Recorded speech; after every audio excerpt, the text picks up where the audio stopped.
Hey everybody, welcome back. We have a different kind of video for you today. We're going to be talking with a friend of mine, Chris, who's been a contractor for 15 years. He's going to go over the gear that works and the gear that doesn't in the field that he's experienced.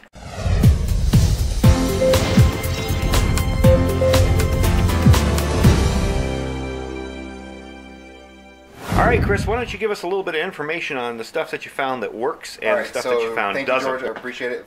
First of all, guys, thank you for letting me be on here. So, let's just get into it. So what totally works, part of my everyday kit, this is a cold steel Spartan. This has worked for me on a lot of different contracts, a lot of different places.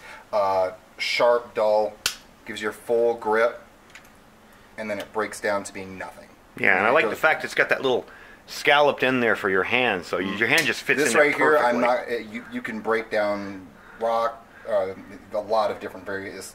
Yeah, so look for a review on that coming up soon, because I can tell you I'm going to probably end up buying one of those. It's well worth it in my opinion. Cool. All right, let's move that out of the way. All right, next one. I got this, to be honest with you, I don't remember where, I don't remember when, and I don't remember who makes it, but I know that it is a grown man. Now, with it being a grown man, we have a lot of things. It's a grown man with many dysfunctions. It is an elderly grown man going bye-bye. So that right there. Bring that up to the camera. This was we'll highlight it so you can see. That was a file, I guess. That was a file. It went out about a solid extra, about 1.5 inches. Now that right there was a horror story and a half. We were trying to pry open a file cabinet, and it was a wooden file cabinet. This should have been able to handle it. It snapped it within a matter of moments. It was not a very long time. Every one of these tools has broken on me. It is not held up well. It is just another nightmare story. Yeah, and before we did the video, if you guys go back into my videos a couple years ago, I did a review of the, what was it, the Real Avid AR tool.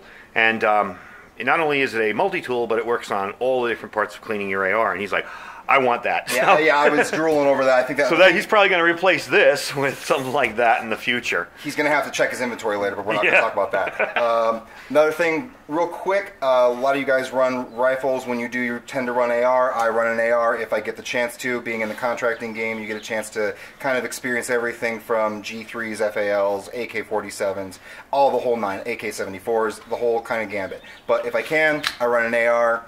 I come from that stock. If I can run the AR, PMags, and totally get the floor plate. The reason why is because they always say, especially in the military, they teach you, hey, don't use it as a bipod. Hey, you're not supposed to keep the mag off the ground. This eliminates that. This helps it so you have an extra stable platform to shoot off of, to work off of. Yeah, and I've also found too that with my body armor setup, I did a review of that recently, and it really helps dig the stuff out of your body armor. When you look at somebody wearing body armor, it looks like, oh, that must be easy to pull those out. But when you actually have it on, it's like, oh, I can't reach, So this really does help. I have a couple of these on mine too. And you're also adding in the stress factor. The stress factor is another very important thing where you're talking about. I'm just going to move this out of the way. Okay. Where you're talking. You want to tell them about the optic? This is talk about the Trijicon. So this is a Trijicon SRS. This I paid way too much money for, but essentially it works off of a AA battery in the actual housing. But if you are outside, if you're out in the middle of the elements and out kind of like I am, this solar captures it, and so it's not running off of the battery always. It's always good to run extra batteries in your grips or wherever you can, but it's nice to know that it's not solely dependent on that. I also run a Inforce WML. Yeah, move that up a little bit so they can see it. Regular, I think it's 200, 300 lumens. And you know what? For close quarters, if you're going inside of a room, just trying to kind of generally see your way, that's the best thing for you. Natural point of aim, natural. I do the beer can grip. I have the same light on mine. I love it. Yep. I've ran it through training. I've ran it through actual scenarios on the ground, and all the time it's always worked. It's always worked for me. I really just as a side note, I wanted to cut this in. This is a quick look again through my camera. It's kind of hard to see, but you can see how clear the glass is in that Trijicon SRS. I don't know if you can see the dot. I can't see it through the viewfinder, but I just wanted to give you a quick look through it. It's and I'm holding it in my hand. He took it off the rifle. This thing is beefy. It's definitely built to last. Anyway, back to the review. All right. There's something I don't normally do on my channel. I did review some boots a while ago, but clothing in general and what holds up and what doesn't. So why don't you tell us about your boots and the pants you're running over there? So boots are, anybody who's in the field at any point in time knows boots are kind of your lifesaver. It's your lifeblood. Take care of your feet, they take care of you. This is an example. I have plenty more at home. This is a full tear that's gone down, up and down the side. Now, these are some maelstroms. These are... Bring that up so we can see it. Yeah, go ahead. There. Now, these are some... You can see how torn up that is. It's torn apart, and they are all the way down, and it goes all the way down almost to the base. So, I've had that, almost that one, or something similar to it, where it was on the side, or it was in the back, somewhere behind this kind of back portion, where it's a rip, or it's a tear, or something like that. The bases never fail on boots for some reason, but the sides, the tops, around your ankle always seems to break and fail for me, and that's...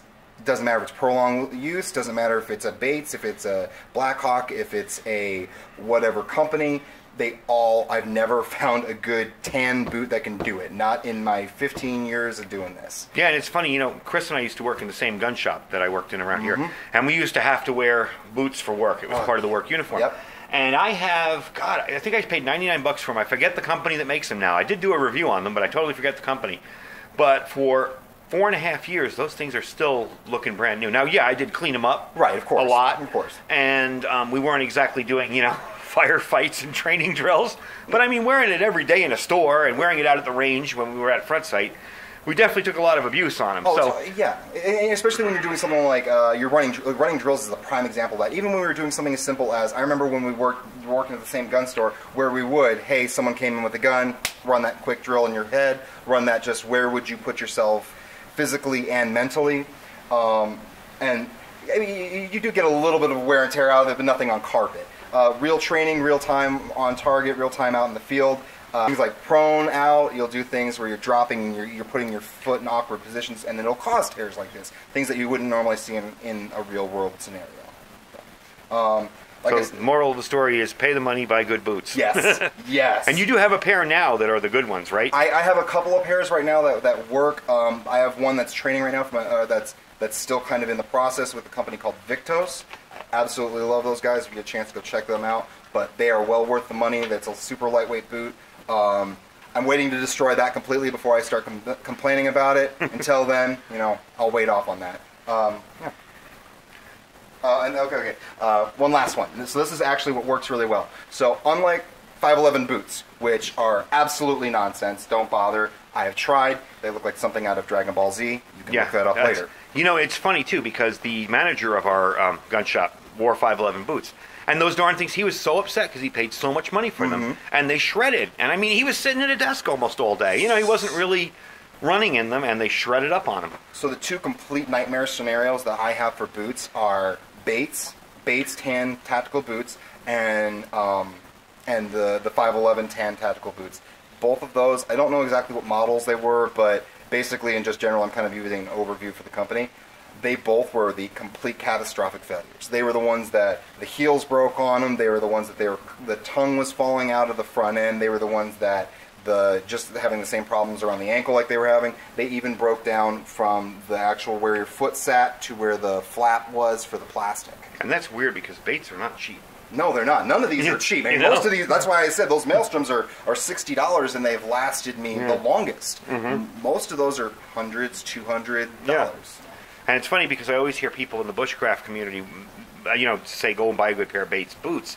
And, maybe some of them work great, and maybe there's different types, but as far as the tan colored combat boot type style, they don't last long. Not in my experience. That was one of my worst experiences. Okay, so this is the first time I've had a guy show his pants on my channel. Yes, I'm going to show you my pants.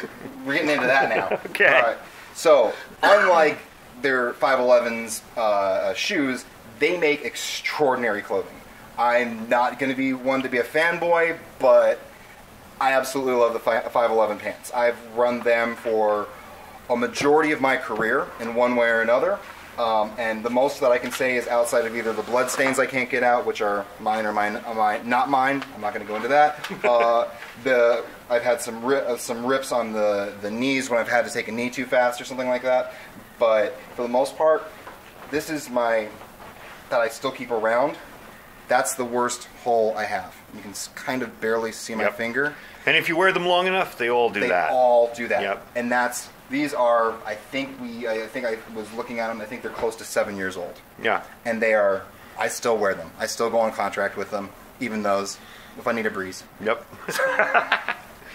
So that's pretty much it. That's what you got, and that just tells you if you're gonna you know, this also applies in the survival world, because we could be running in situations that are similar to what you do in contracting, and you know, it basically tells you if you got the money, buy the good stuff, and if you don't, research the less expensive brands that do well.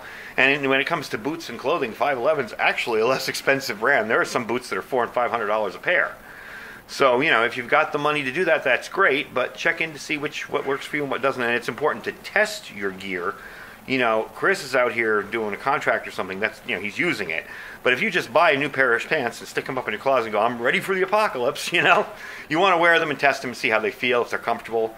Do they work with your other gear? Do they work with your belt? Well, it's just like a rifle. And a rifle, if you're gonna break the barrel in, you're gonna break the time in, you're gonna get your time that where you know what that weapon's gonna do. It's just like a good pair of boots. A good pair of boots, you need the time to break it in. If you have a wife, have a girlfriend, have had any time in heels, I'm not judging. Your feet will swell, they will hurt. So you need to break them in, or you need to know how to walk in them versus your Adidas. And that's true, because I mean, I wore boots. If I wore boots, they were for a day maybe, or a couple of hours. Absolutely. When I worked in the shop and I was wearing them, you know, 8 hours a day or something, you'd come home and your feet were just killing you. And it's like, what the? I mean, these are good boots. They're my size. Why does it hurt? You have to get used to them. Now double that time, or triple that time in some cases, where you're living days in these shoes, and things like side zips stop looking like a bad idea now and start looking like, oh, I can get out of my shoes that much faster. Yep. Oh, that sounds like a good idea. That's one thing I always kind of preach when people ask me what's the first, you know, thing you should think about when you're buying preparedness gear and clothing, and I say a good pair of shoes. I always tell people a story. When I one of the jobs I had in New York City when I lived there was waiting tables in a restaurant in Times Square. And I went out and I bought $11 shoes. They looked like Herman Munster shoes. They weren't even leather, they were plastic. But I was just starting a job, I didn't have a lot of money, and I bought them cheap. And I wore those things. Now this restaurant is probably the size of 2 football fields and 4 stories tall. We would take elevators from the kitchen up to, you know. Man. And by the end of the day, I had blisters everywhere. I'll tell you, the first time I got some tips, I went right out and bought a good pair of shoes. So your feet are really important. I mean, if you can't walk in a situation, you're screwed. So you can't carry yourself, you're not going to be able to make it. So anyway, I want to take some time to thank Chris today for what he's shown us. Appreciate it. It's been really informative to see somebody that's actually been there, done that, and has the gear to prove it, you know, and can tell us what works and what doesn't. So thanks for watching, guys. Don't forget to subscribe. Don't forget to leave a comment if you like it, or if you yourself have any experience with stuff. Don't forget to check out our Amazon and our Thrive Life stuff, and we will talk to you soon.